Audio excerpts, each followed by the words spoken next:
BSP के साथ गठबंधन के बाद भी अभय सिंह चौटाला की आईएनएलडी को लेकर तरह तरह की चर्चाएं प्रदेश में फैली हुई हैं। सबसे बड़ा सवाल ये है कि खुद अभय सिंह चौटाला का क्या होगा। ये सच्चाई है कि अभय सिंह चौटाला के 8 से 10 नेता नंबर 1 और नंबर 2 की लड़ाई में रहेंगे, लेकिन सबसे बड़ा सवाल यही है कि अभय सिंह चौटाला का एलनाबाद में क्या होगा। एलनाबाद में लगातार चुनाव जीतते रहे अभय सिंह चौटाला के लिए 2024 के विधानसभा चुनाव में जो हालात नजर आते हैं, उनके हिसाब से कहा जा सकता है कि अभय सिंह चौटाला इस बार एलनाबाद में सेफ नहीं है। इसका कारण है एलनाबाद का माहौल। पहले आप खुद अभय सिंह चौटाला के 3 दिन के एलनाबाद के दौरे की इन फोटो को जरा गौर से देखिए।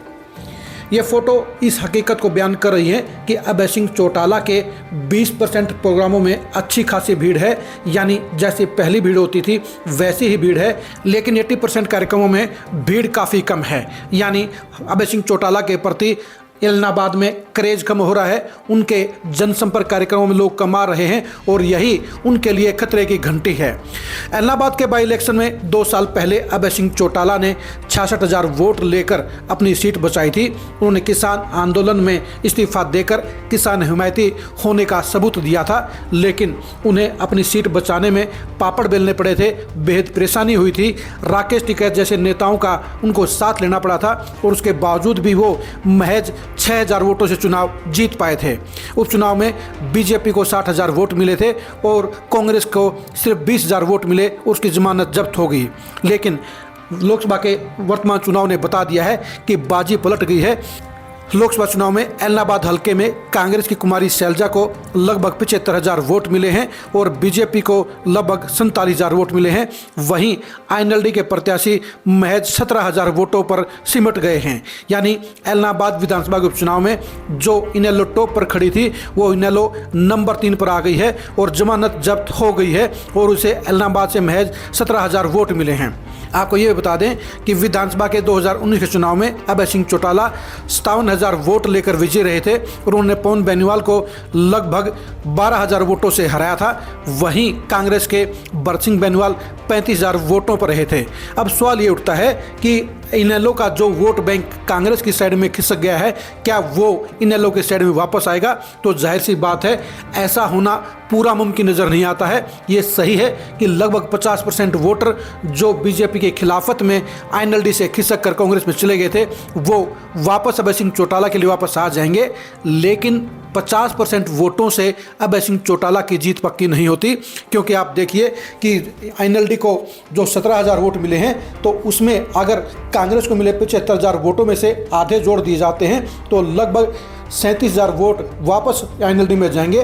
जिसके बाद कहा जा सकता है कि अभय सिंह चौटाला को लगभग 55,000 वोट मिल सकते हैं। जी हाँ, जिस तरह 2019 के चुनाव में उन्हें 57,000 वोट मिले थे, उसी तरह से आज की तारीख में उनके 53,000 से 55,000 वोट ही महसूस होते हैं, यानी वो वहाँ तक पहुँच सकते हैं।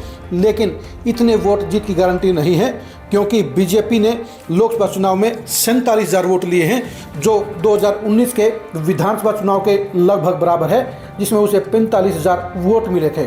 बाई इलेक्शन में बीजेपी को 60,000 वोट मिले थे, यानी बीजेपी आज की तारीख में 50,000 से 53,000 वोटों पर नजर आती है और वो 60,000 वोटों तक भी पहुंच सकती है, जो कांग्रेस के मुकाबले में आईएनएलडी के लिए ज़्यादा खतरनाक बात है। ये भी कह सकते हैं कि एलनाबाद में इस बार आईएनएलडी के खिलाफ, अभय सिंह चौटाला के खिलाफ बीजेपी और कांग्रेस की डबल घेराबंदी है, क्योंकि एक तरफ कांग्रेस के 3 नेता टिकट हासिल करने के लिए लोकसभा चुनाव में पूरी शिद्दत के साथ लगे रहे और यही वजह रही कि कुमारी शैलजा को यहाँ 27,000 की लीड मिली और कुल 75,000 वोट मिले। अगर इन 75,000 वोटों में से अगर आधे वोट भी कांग्रेस के घट जाते हैं तो भी वो 35 से 40,000 के बीच में खड़ी रहेगी।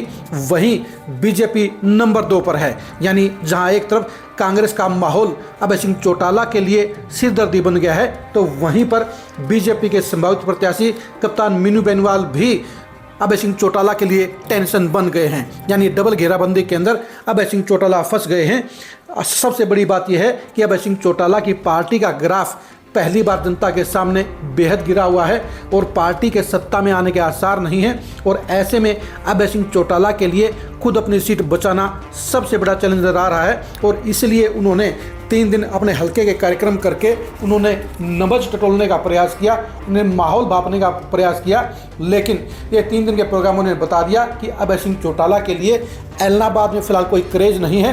पिछली बार के मुकाबले माहौल ठंडा है, उनकी जनसभाओं में लोग नहीं आ रहे हैं, सिर्फ बड़े वर्करों के घरों में प्रोग्राम हो रहे हैं और आम वोटरों ने उनके कार्यक्रमों में आना छोड़ दिया है। अभय सिंह चौटाला के कार्यक्रमों में 2019 से पहले हर गांव में 50 से 100 आदमी कम से कम होते थे और बड़े गांव के अंदर 200 से 300 आदमी होते थे, लेकिन आपने इन फोटो जरा गौर से देखा होगा, महज 20% कार्यक्रमों में ही अच्छे लोग नजर आ रहे हैं, लेकिन बाकी के 80% कार्यक्रमों के अंदर लोग बेहद कम संख्या में हैं और उनमें से भी आधे लोग उनके साथ चलने वाले हैं। यानी अभय सिंह चौटाला को इस बार ऐलनाबाद में बड़ा जन समर्थन नहीं मिल रहा है। कांग्रेस की सरकार बनने की चर्चा और बीजेपी के कप्तान की बड़ी फील्डिंग के चलते अभय सिंह चौटाला दोनों तरफ से घिर गए हैं और उनके लिए चुनाव बचाना सबसे बड़ी चुनौती रहेगी। यानी बाकी के विधायक बनाने के साथ साथ ऐलनाबाद में अभय सिंह चौटाला के लिए अपनी खुद की सीट जीतना भी फिलहाल आसान नज़र नहीं आता है और यही उनके लिए सबसे बड़ी समस्या भी